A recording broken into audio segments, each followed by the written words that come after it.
بسم الله الرحمن الرحيم، وبه نستعين، والصلاة والسلام على أشرف المرسلين سيدنا محمد عليه أفضل الصلاة والسلام. ازيكم يا حبايبي؟ عاملين ايه؟ يا رب تكونوا في أتم صحة وأحسن حال. كل سنة وانتم طيبين. عايزة أقول لكم بقى، دي أجازة العيد احنا قضيناها في حتة غير اسكندرية خالص.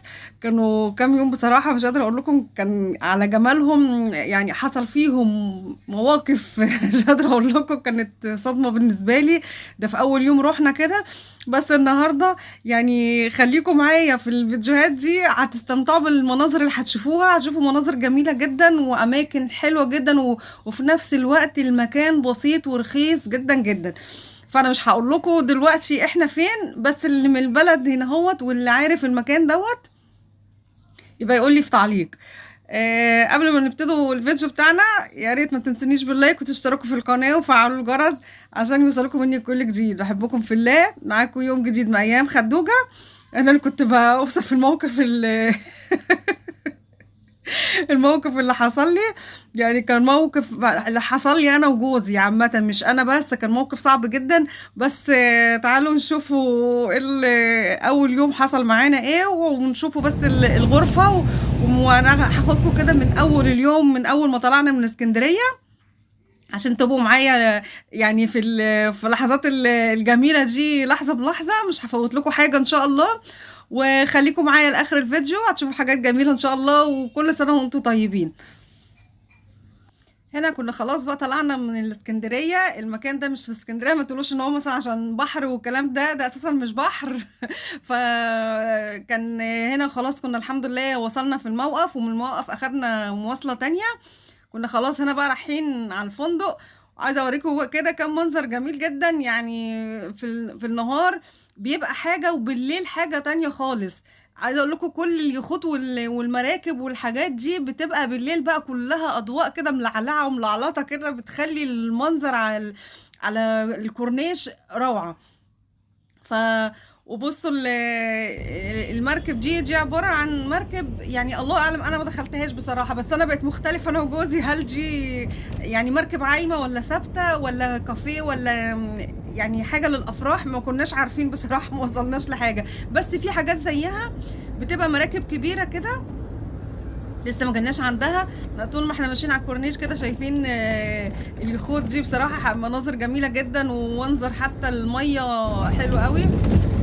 بصوا المركب دي بالليل بتبقى متعة. كل ده هنشوفوه ان شاء الله في الايام، يعني في الفيديوهات اللي جاية. مش هوريكم كله طبعا مرة واحدة، خليكم معايا لحظة بلحظة، وخليكم معايا لاخر الفيديو، هتشوفوا حاجات حلوة ان شاء الله. كنا كل ده لسه ما وصلناش للفندق. هو كمان الفندق لوحده بصراحة متعة. يعني تحسوا ان انتوا قاعدين كده في مكان لوحدكم. يعني هي البلد رغم بساطتها فمحدش بيجي الفندق ده، يعني غير اللي هو مثلا ايه شغال في البلد هنا. إيه مثلا شغال لوحده، جاب مثلا عياله ومراته يوم ولا حاجة بيقعدهم في الفندق ده. ورغم يعني جميل جدا، وتحس ان هو مش في المكان ده اساسا، او مش في البلد دي، لان البلد دي بسيطه كده. كل ده اللي بشوقكم مش هتتخيلوا ان البلد دي تطلع ايه. محدش هيعرف غير اللي هم من اهل البلد. فرغم بساطته كده بقى هو يعني سعره زهيد جدا ورخيص، وكل حاجة في البلد هنا بصراحة رخيصة وحاجات أصلية. يعني أنا دخلت بصراحة، دخلنا أول ما رحنا السوبر ماركت دوت جنب الفندق. فطبعا احنا الفندق بسيط وما فيهوش اي حاجه، ما فيهوش خدمات، ما فيهوش ناس. مهوي من كله. يعني احنا دايما لما بنروحوا في الاوضه اللي بننزلوا فيها في القاط العاشر. فانا يعني بحاول ابص تحتينا فوقينا جنبينا، مفيش حد. الفندق هو وده كان سبب الكارثة اللي حصلت لنا. هتعرفوا ايه اللي حصل بس مش دلوقتي. فاحنا دخلنا هنا بقى الاول، بما ان الفندق مهوي ما فيهوش خدمات ولا فيه اي حاجه. دخلنا على السوبر ماركت، قلنا نجيبوا الحاجه اللي هي حتى مثلا نفطروا جبنات، علبه لبن. كنا جايبين معانا الكاتل، لان ما فيش برضو يعني ما فيهوش كافيتيريا ولا فيه اي حاجه. والبلد هنا عبارة عن قهاوي، مفيش مثلا ان هي تروحي كافيتيريا تقعدي عليها مثلا ولا كده زي عندنا في اسكندرية. لا. فاول ما روحنا هنا الغرفة بسم الله ما الجميلة، شاء بس الله. ما كانتش هي دي اللي حصلت فيها الكارثة. دي اللي احنا نزلنا فيها السنة اللي فاتت. احنا هنا. اه. هي جميله ما شاء الله. بصوا لو جيتوا هنا يا جماعه هترتاحوا قوي قوي، كل حاجه فيها جميله بصراحه، يعني حاجه تهدي الاعصاب فعلا.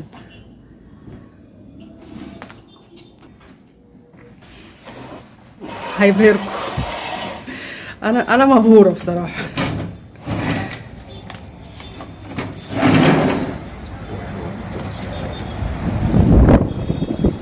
بس المطبخ بسم الله ما شاء الله تحفه.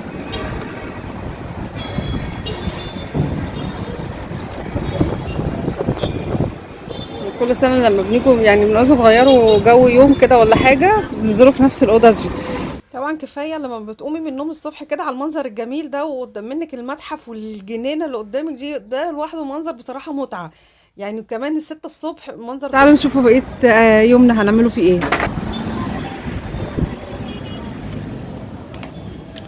هبتدي اطلع الحاجه بقى اللي احنا جايبينها. جايبين معانا طبعا يعني حاجات بسيطه كده، ايه يعني ان هي تقضينا اليوم اللي احنا هنقعده ان شاء الله. جايبين الكاتل معانا والسكر وكوبايتين وكل حاجة نضيفة بصراحة، يعني كل حاجة زي الفل. وتلاجة صغنونة اهي. قبل ما نطلعوا جبنا الحاجات دي من السوبر ماركت اللي تحت. في تلاجة هنا بس مش عارفة دي شغالة ولا لأ.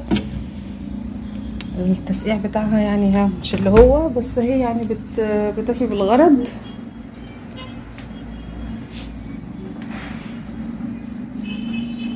شوفوا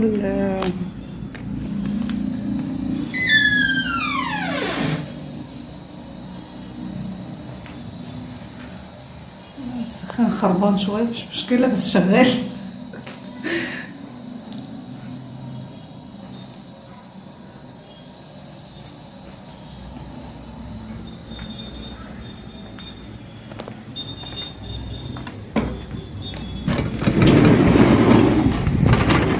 البلكونة الازاز التاني. البلكونة عايزة اقول لكم داير ما يدور.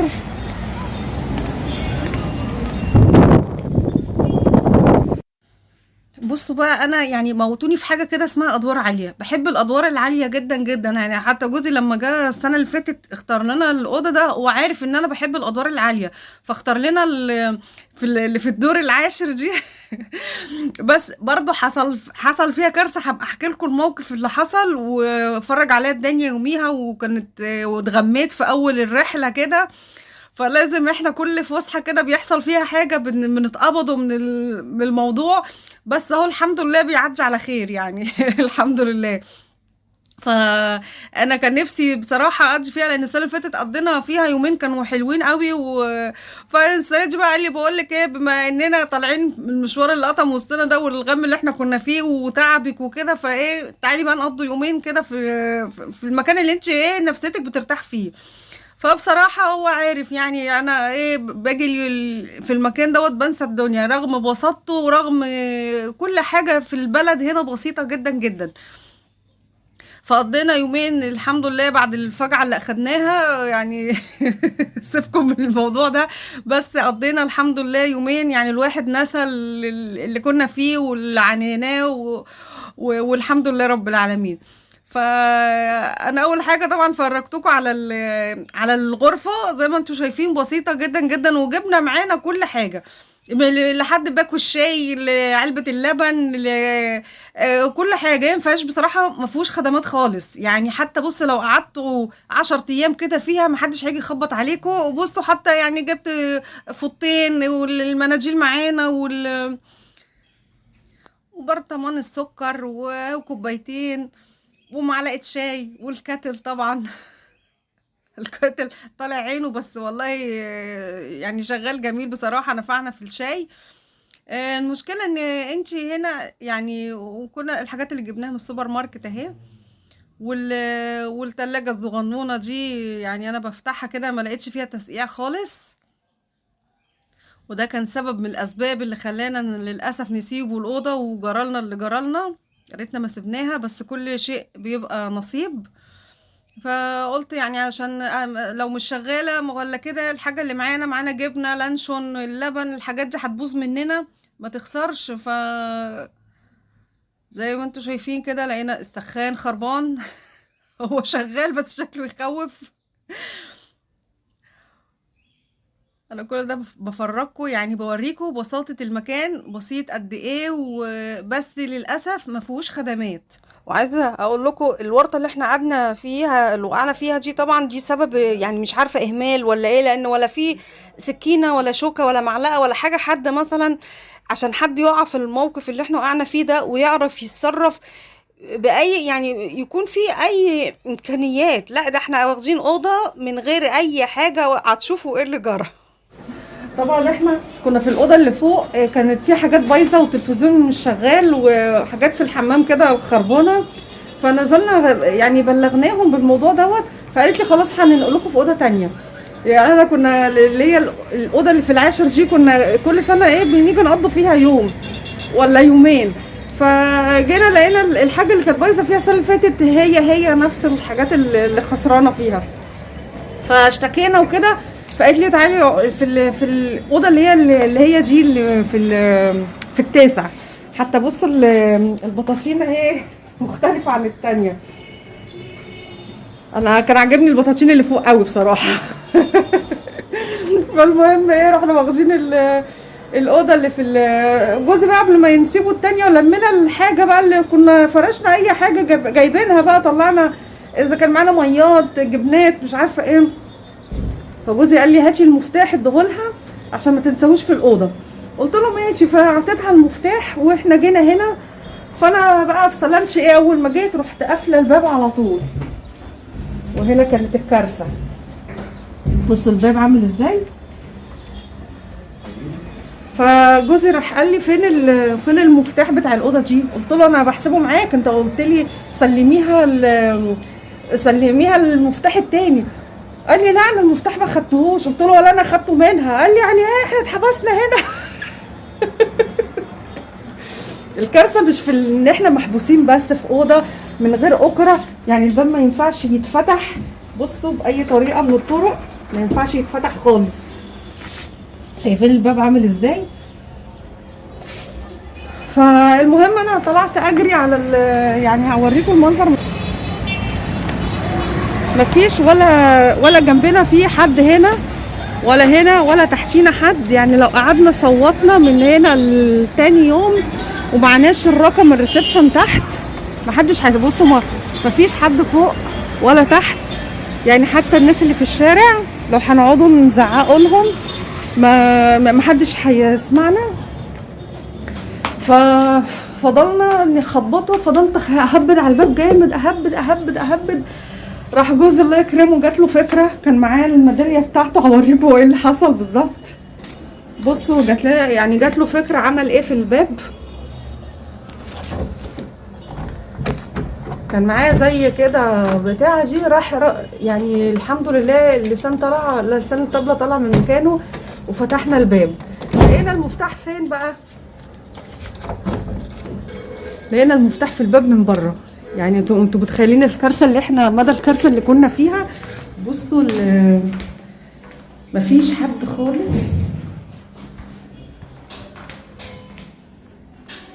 القوات مهوي، مفيش حد نهائي، ولا حد فوق ولا حد تحت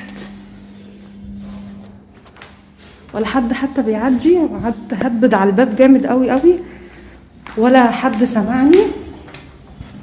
فانا قلت خلاص، يعني مش عارفه هنتصرف ازاي. اقسم بالله اترعبت وبقيت حجان. بقيت اقول هنعمله ايه، بقيت اهبد على الباب جامد. بقيت اقول هنعمله ايه مش عارفه اتصرف. خلاص مخي اتشل من قله التفكير، مش عارفه افكر ولا انا ولا هو، لحد اما الحمد لله ربنا كرمنا وفتحوا بالبتاع اللي معايا دي، معرفش اسمها ايه. فالحمد لله ربنا سترها وفتحنا الباب على خير، لان لو ما جالناش فكره وفتحنا بالطريقه دي ولا حد كان هيسمعنا ولا حد هيسال فينا ولا في حتى تليفون نتصل بالريسبشن تحت ولا اي حاجه. فكانت حاجه تهرب الاعصاب بجد. يعني بصوا احنا في نظر زي دوت ومحبوسين فيه ومش عارفين نتصرفوا. فقولوا لي انتوا لو مكاني كنت هتعملوا ايه؟ يعني لو مثلا ما جالناش فكره ان جوزي عمل حاجه زي كده كنتوا هتعملوا ايه؟ فيلا الحمد لله انها غدت على خير، وربنا يعني ما يوري حد الفجعه اللي انا اخدتها. هي بصوا انتوا ممكن اللي بره الموضوع دوت وبره الحكايه ما يتخيلش مدى الفجعه اللي انا اتفجعتها. قلت خلاص اتحبسنا، مفيش حد، لو قعدتي تصوتي من هنا لبكره ما حدش هيسمعك ولا حد هيجي يفتح لكم. فدي كانت كارثه بجميع المقاييس. فيلا الحمد لله رب العالمين لو وصلتوا معانا لحد هنا. ما تنسونيش باللايك وتشتركوا في القناه وفعلوا الجرس عشان يوصلكم مني كل جديد، واستنوني في بقيه الرحله الجميله دي، وربنا يدعوا لي كده ربنا يستر ما يحصلش اي حاجه تانية. يلا سلام. هنا اول ما رحنا طبعا احنا يعني انا مش شايفه الشمس شروقها منين ولا غروبها منين، فلا احنا مش عارفين القبله بصراحه. فصلينا كده زي ايه يعني قال لي اعملي وشك ادي ظهرك للبحر وخلاص. فقلت له ماشي. فلما جت المغرب لقيت الشمس بانت قدامي، وقلت له الشمس نزلت من الناحيه دي، بقى احنا كده على فكره صلينا غلط. قال لي ماشي احنا كده كده في بلد غريبه. عزمنا على ايه النهارده؟ كباب رشيد. كباب كفته. انت هتضحك عليا كباب وفي الاخر يطلع كفته. يعني على السلطات. الله ينور عليك. تسلم ايدك. الله اكبر الله اكبر، اشهد ان لا اله الا الله اشهد ان محمد رسول الله.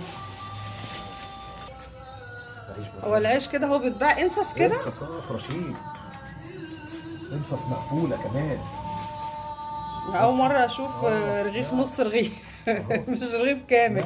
حلو والله. اللي عايز انصص، اللي عايز رغيف.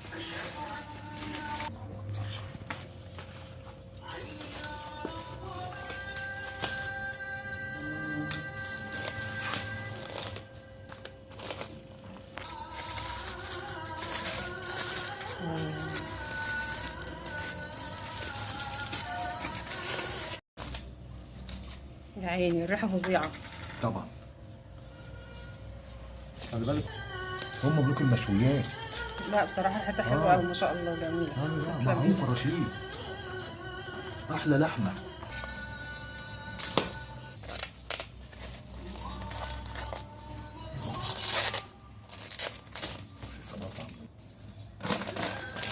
ده عصير قصب يا جماعه خلي بالك.